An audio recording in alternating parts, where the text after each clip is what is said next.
Alright guys, let's talk banners, because in just a couple of days, two of them are dropping side by side, and Phase 2 is looking stacked. On one hand, we've got a brand new character who basically rewrites how we think about electrocharged teams. And on the other, we've got one of the most reliable Hydro sub-DPS characters in the entire game. Both are tempting, both are strong, and both could reshape your account depending on what you already have. So here's the plan for this video. First, we'll break down the banner lineups and what they're really offering. Then I'll explain how FLINS works in simple terms, why Yelen pairs with him so ridiculously well, which 4 stars are actually worth caring about, and why the overall banner value is higher than average. After that, I'll dive into builds, artifacts, weapons, stat priorities for both characters. We'll also go through different team compositions, including budget and high-end versions. Then I'll give some free-to-play perspective, compare these two to other popular characters, and finally answer the big question, should you pull? By the end, you should feel a lot clearer about whether to invest your primos now or save for later. Save up to 25% on the current banners at lootbar.gg, especially for the Nod Cry release. Lootbar is offering the all-in-one pack and the 6,480 pack for only $69 compared to $100 in-game. That's a $31 saving. I just entered my UID and selected my server. In less than 5 minutes, the gems appeared in my account. As you can see, I received double the amount for my first purchase, just like with in-game top-ups.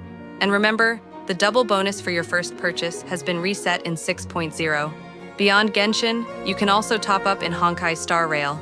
Lootbar has over 100,000 satisfied users and also supports PS5 and Xbox top-ups. New users can get an extra 10% discount, while returning users get 5%. The link is in the description. So Phase 2 features 2 5-stars, FLINS and Yelen. The 4-star lineup is Ino, Dory, and Sucrose. And this is actually a really good mix. Sucrose provides crowd control and a big elemental mastery boost, which means all your reaction damage hits harder. She's not flashy, but she's one of the best enablers in the game for reaction-focused teams. Ino applies Hydro in a unique, steady rhythm from off-field, which is perfect for supporting Flynn's new reaction mechanics. Dory provides healing and energy battery potential. She's not bad, but she doesn't slot as naturally into Flynn's strongest team comps. Think of her as more of a utility piece than a must-have. Even at the 4-star level, this banner has real value. 2 of the 3 4 stars directly complement Flynn's playstyle, which is rare. That means even if you don't land a 5-star, your pulls can still give you meaningful upgrades. Let's start with the new guy, FLINS. FLINS is designed as an on-field electro carry. His whole vibe is staying active on the field, keeping pressure steady, and letting his teammates enable him from the sidelines. His loop is simple. Activate his lamp, start swinging, and don't stop. He thrives in longer fights, especially boss encounters, where you don't want to constantly swap characters. If you're someone who prefers driving the team yourself, rather than juggling characters every 2 seconds, FLINS is going to feel fantastic. His unique mechanic. What really sets him apart is that he takes the standard electrocharged reaction and transforms it into something called lunar charged damage. This is a cleaner, stronger, and more consistent reaction mechanic that plays beautifully with Hydro supports.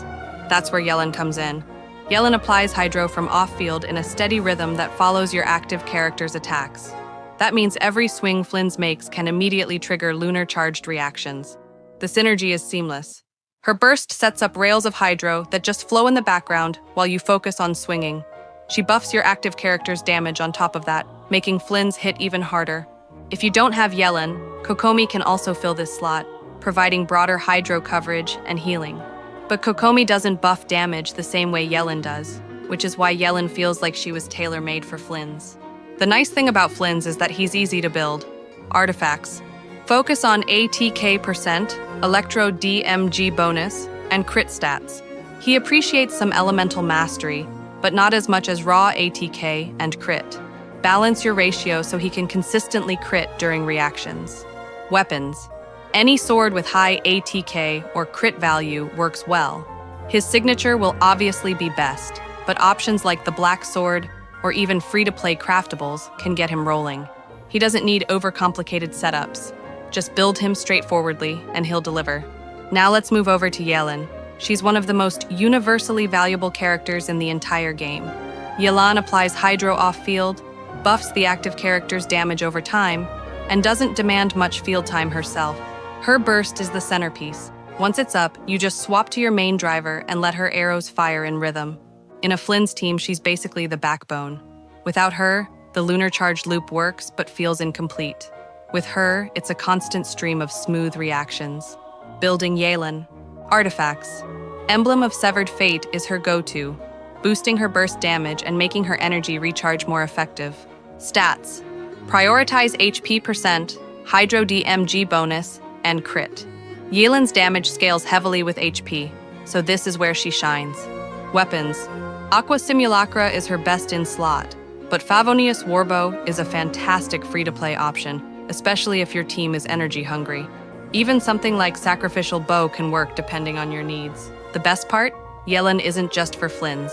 She fits into Hu Tao teams, Raiden teams, Xiao teams, and even quirky comps. She's one of those investments that pays dividends forever. Let's go through some practical team setups you can run with these banners. Classic Lunar Shell, FLINS on field, Inefa off field, Yelen as Hydro, plus a flex like Sucrose. This team feels storyboarded. Everything clicks together. Budget-friendly, FLINS, Yelan, Sucrose, and Ino. Even without Inefa, it's strong. Double Hydro variant, FLINS, Yelen, Xingqiu, and an Animo grouper. This floods enemies with Hydro uptime, guaranteeing lunar charged procs. Aggressive Electro push, FLINS, Raiden or Yai, Yelan, and Sucrose. You lose some lunar synergy, but gain absurd electro pressure for bosses. Comfort Shell, FLINS, Kokomi, Ino, and a defensive fourth. Less raw damage, but it's very forgiving and perfect for Spiral Abyss survival. We can't ignore the 4 stars because they're a big reason this banner shines. Sucrose boosts EM, groups enemies, and ensures FLIN's damage hits multiple targets at once. Ino keeps Hydro rolling consistently without needing field time. Perfect for FLINS. Dory, a niche option. Not useless, but not a core piece either. Think of her as a luxury slot. The fact that 2 out of the 3 4 stars are directly useful to FLINS makes this banner more valuable than usual. Even if you don't land the 5-star, you're getting pieces you can actually use. So, should you spend primos here? Let's break it down. If you enjoy on-field carries, FLINS is a yes. He's fun, smooth, and adds a new playstyle to the roster. If you don't have Ino, FLINS still works, but he won't reach his full damage ceiling until you eventually get her. Yelen is a yes for almost everyone. She's timeless, universal, and boosts FLINS while also being incredible in dozens of other teams. The only downside is the direction of character design lately. More and more, characters are being designed in pairs. FLINS with Inefa, Skirk with Escoffier, and so on. I don't love it, but at least these pairs are fun and synergistic. They make rotations smoother instead of clunkier. For free-to-play players, this banner is one of the friendlier ones. Why? Because even if you miss the 5 stars, Sucrose and Ino are both excellent. Your pulls aren't wasted. Also, neither FLINS nor Yelen require their signature weapons. FLINS works with craftable or battle pass options, and Yelen functions fine on Favonius. Their kits scale more with teammates and synergies than with raw weapon stats. That makes them affordable to build.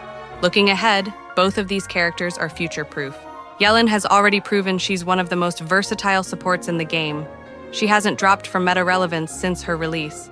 FLINS introduces Lunar Charged, which is almost guaranteed to get more support in future patches. If history repeats, Hoyoverse always builds around these new mechanics. That means FLINS is only going to age better over time. So here's the bottom line. If you want a fresh, smooth on-field driver, go FLINS. If you want timeless Hydro utility that fits into almost any team, go Yelen. If you can't afford both, don't stress. This game is a marathon, not a sprint. Grab the one you like now and wait for reruns. Now I want to hear from you. Who are you pulling for in Phase 2?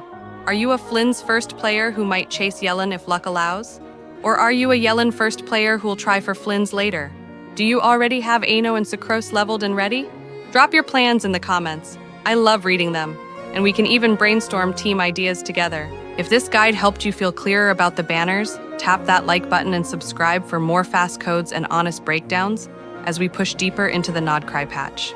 Thanks for watching, and good luck with your pulls. Save up to 25% on current banners at lootbar.gg, links in the description. Thanks for watching, and I'll see you guys in the next one.